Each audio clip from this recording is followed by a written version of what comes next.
எல்லாருக்கும் வணக்கம். உங்க நாள் ஆரம்பிக்கிறதுக்கு முன்னாடி, இந்த உலகமே எழுந்திருக்கிறதுக்கு முன்னாடி ஒரு நேரம் இருக்கு. ரொம்ப அமைதியான, சக்தி வாய்ந்த நேரம். அததான் பிரம்ம முகூர்த்தம்னு சொல்றோம். இந்த நேரத்துல அப்படி என்ன ரகசியங்கள் ஒளிஞ்சிருக்கு?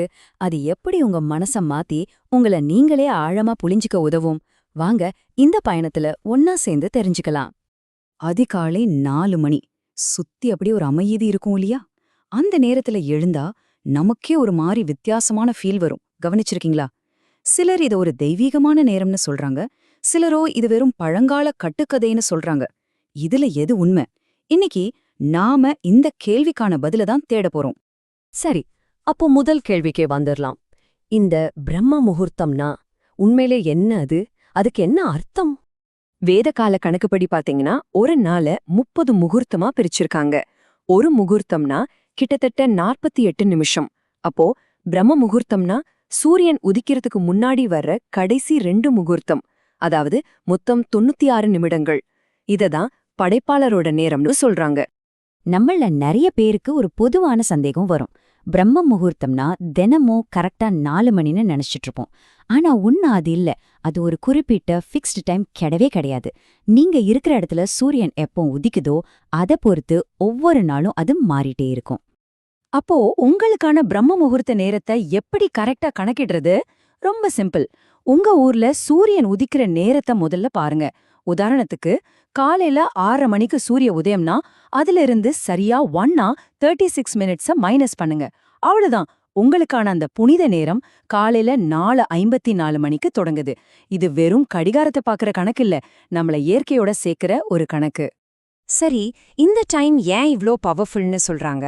வாங்க இத ஆன்மீக பார்வையும் இப்ப இருக்கிற சயின்ஸும் என்ன சொல்லுதுன்னு 2 கோணத்துல இருந்தும் பார்க்கலாம். நீங்களே பாருங்க, அந்த நேரத்துல இயற்கையே ஒரு தியானத்துல இருக்கிற மாதிரி இருக்கும். காத்து ரொம்ப சுத்தமா இருக்கும், தேவையில்லாத சத்தமே இருக்காது. அறிவியலும் இததான் சொல்லுது. இந்த நேரத்துல நம்மள சுறுசுறுப்பா உணர வைக்கிற கார்டிசோல் ஹார்மோன் நம்ம உடம்புல இயற்கையாவே சுரக்க ஆரம்பிக்கும். அதே சமயத்துல நம்ம மூளை ரொம்ப அமைதியா புது விஷயங்களை ஈஸியா கத்துக்கிற மாதிரி ஒரு நிலையில இருக்கும். இங்கதான் ஒரு மேஜிக்கே நடக்குது. பாருங்க, பழங்கால ஆன்மீகமும் இப்போ இருக்கிற சயின்ஸும் ஒரே இடத்துல வந்து நிக்குது. ஆன்மீகம் சொல்லுது இந்த நேரத்துல பிரபஞ்சத்தோட சக்தி ரொம்ப அதிகமா இருக்கும். ஓம் மாதிரி மந்திரங்களோட அதிர்வுகளை நல்லா உணர முடியும்னு. நவீன அறிவியல் என்ன சொல்லுது தெரியுமா? இந்த நேரத்துல நம்ம மூளையில ஆல்பா வேவ்ஸ் ரொம்ப ஆக்டிவா இருக்குமா.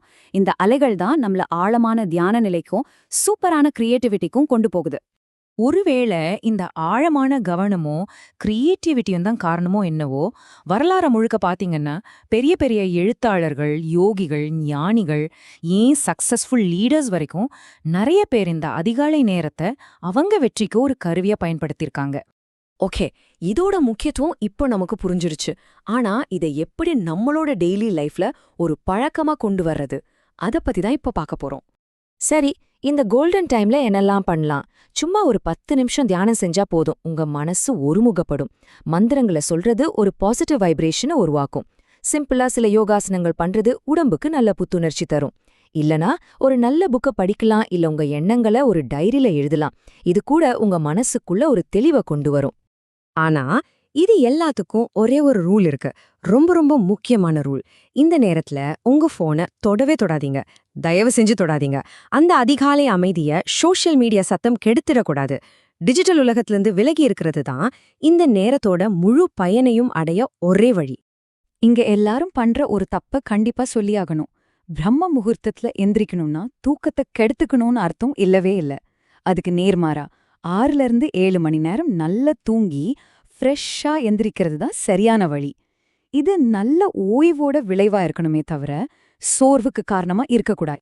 சரி, இவ்ளோ நேரம் நாம இதோட நன்மைகளை பத்தி எல்லாம் பார்த்தோம். ஆனா இது எல்லாத்தையும் தாண்டி பிரம்ம முகூர்த்தத்தோட உண்மையான ரொம்ப ஆழமான நோக்கம் என்ன தெரியுமா? இத நல்லா புரிஞ்சுக்கோங்க.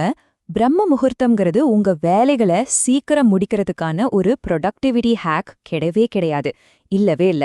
அது உங்களை நீங்களே கண்டுபிடிக்கிறதுக்கான ஒரு செல்ஃப் டிஸ்கவரி சீக்ரெட். இது நீங்க உங்களோட பேசிக்கிற நேரம். சொல்ல வர மெசேஜ் ரொம்ப சிம்பிள், ஆனா ரொம்ப பவர்ஃபுல். அன்னைக்கு முழுசா இந்த உலகத்தை சந்திக்கிறதுக்கு முன்னாடி கொஞ்ச நேரம் உங்களை நீங்களே சந்திங்க. உங்க மனசோட மையத்தை கண்டுபிடிங்க. இந்த அமைதியான சந்திப்பு அந்த நாள் முழுக்க உங்களுக்கு வழிகாட்டும். சத்தமும் பரபரப்பும் நிறைஞ்ச இந்த உலகத்துல ஒருவேளை உங்க வாழ்க்கையோட மிகப்பெரிய மாற்றம் அந்த சூரியன் உதிக்கிறதுக்கு முன்னாடி வர அமைதியில தான் காத்துட்டு இருக்கோ? யோசிச்சு பாருங்க.